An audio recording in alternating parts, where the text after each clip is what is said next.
there's a few things that I do. First, I need to get prepared and know what am I be cooking and eating during the week. So I sit down with my program material. I figure it out what bracket I am in the level, depending if I want to lose weight, I want to maintain or gain weight. Once I do that math, if you haven't done that, message me or Caitlin and we'll help you and guide you how to do that math.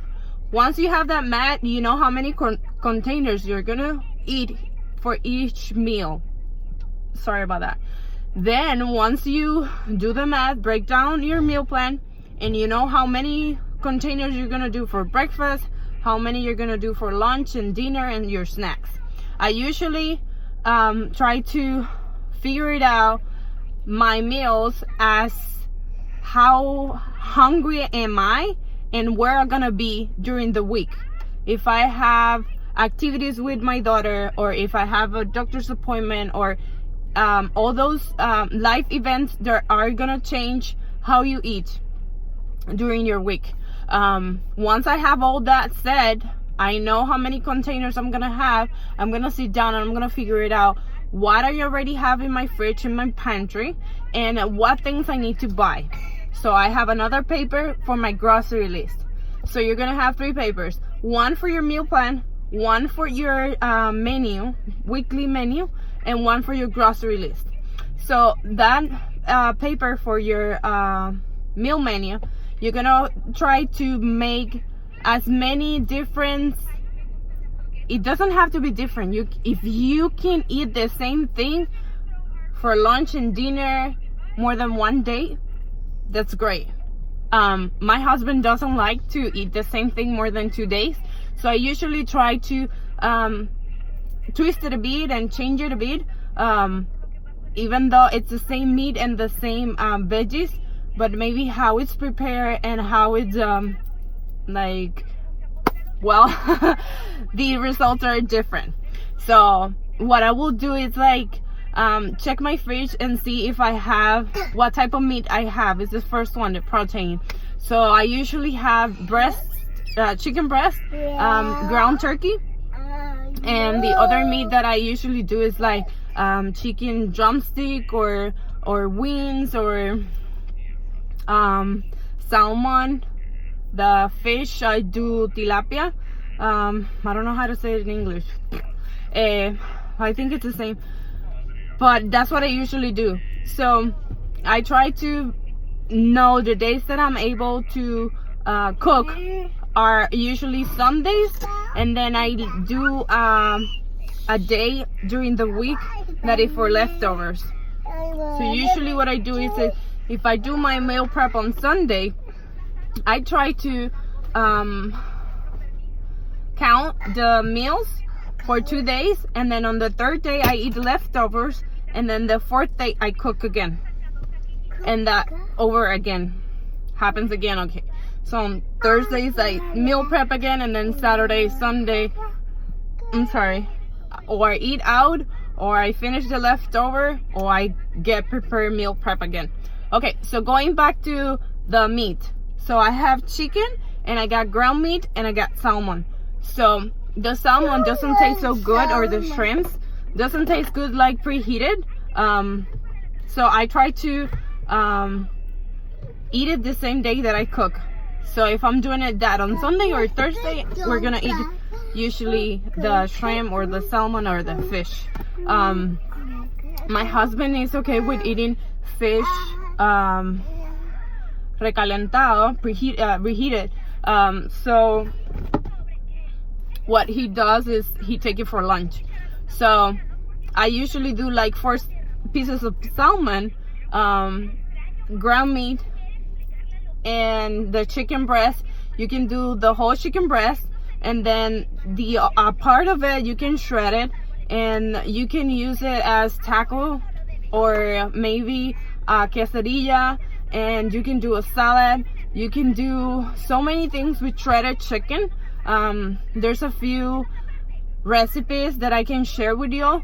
And then with the ground meat, I can do mashed plantain with the ground meat and cheese, which is for us in Puerto Rico. It's ¿cómo que se llama? Pastelón.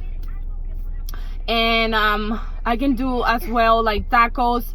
I can do the spaghetti squash, spaghetti, regular pasta, which my daughter loved. And I'm sorry, I'm still like congested. I feel like I'm about to sneeze. So what else I can do? Like the spaghetti squash I was saying with the ground meat, regular spaghetti. What else I do with the ground meat? Regular taco. I even do, sometimes I do cauliflower rice, and I mix it with ground turkey. There's a bunch of menu that you can do with the same meat. That's what I'm trying to say. Like, figure it out what you have and what you can create with it without like cooking the whole meal each day. That way you have already what you're gonna eat during your week, and you don't have to be in that rush whenever you're hungry and get out of work, and then, oh my god, I have to cook. What am I gonna cook? And then you ended up ordering pizza or ordering pizza or going through a drive-through or something like that, you know. It is really, really nice to have a plan in order for you to accomplish your goals on your meal plan and your weight loss journey. So I will be sharing some of the, over the weekend, I will be sharing some of the tips and tricks that I do. Like for the ground meat, I usually, how I cook it, instead of using the taco seasoning, I try to go less sodium and do my own taco seasoning. I do also, ¿qué pasó? I also do a trick that my mom showed me. It's whenever the meat is done, you can twist the pot to the side and squeeze all the meat. That way it drains the fat a little bit. I'll post a picture. And then you squeeze, take out the meat out of the pot, and you're not eating all that grease. I try to always buy the less fat, but it always have a little bit. What else I do? I use the coconut butter instead of regular butter, olive oil instead of canola oil. There's a little a few changes that you can use. Instead of white rice, you can do brown rice, or you can do quinoa or cauliflower rice. Instead of potato, you can do sweet potato. It has less starch. And also you can do, like, instead of mashed potato from a box, like make from scratch, or even the cauliflower mashed cauliflower. It tastes really good. You have to put a lot of seasoning because it's like tasteless, but it's really good. Once you add like that little a spoon of butter and garlic and a little bit of mayonnaise, at least that's how I like it. And I make sure to count those portions, right? What else? There's another swap that you guys can do.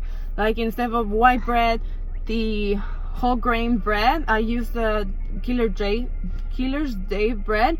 I think it's the 21 grams of seeds or something like that. It's green. The package, it's green. What else? There's a bunch of swap that you can do. You can even do pancakes with egg, banana, and oatmeal. Make sure you read those labels and try to see how many sugar it has. If it has more sugar than protein, and so it has a lot of sodium, then you need to switch a little bit your products. Try to go in the grocery in the perimeter area, which it means the fruits and then fish containers, and avoid those middle aisles that it's full of processed food. Whenever you're buying, try to buy, it doesn't have to be organic. Don't think that because it says organic or vegan, it's healthy. Read those labels. Like I say, try to eat less sodium, which helps you, or it's not help you, but it retain water. That's the proper way.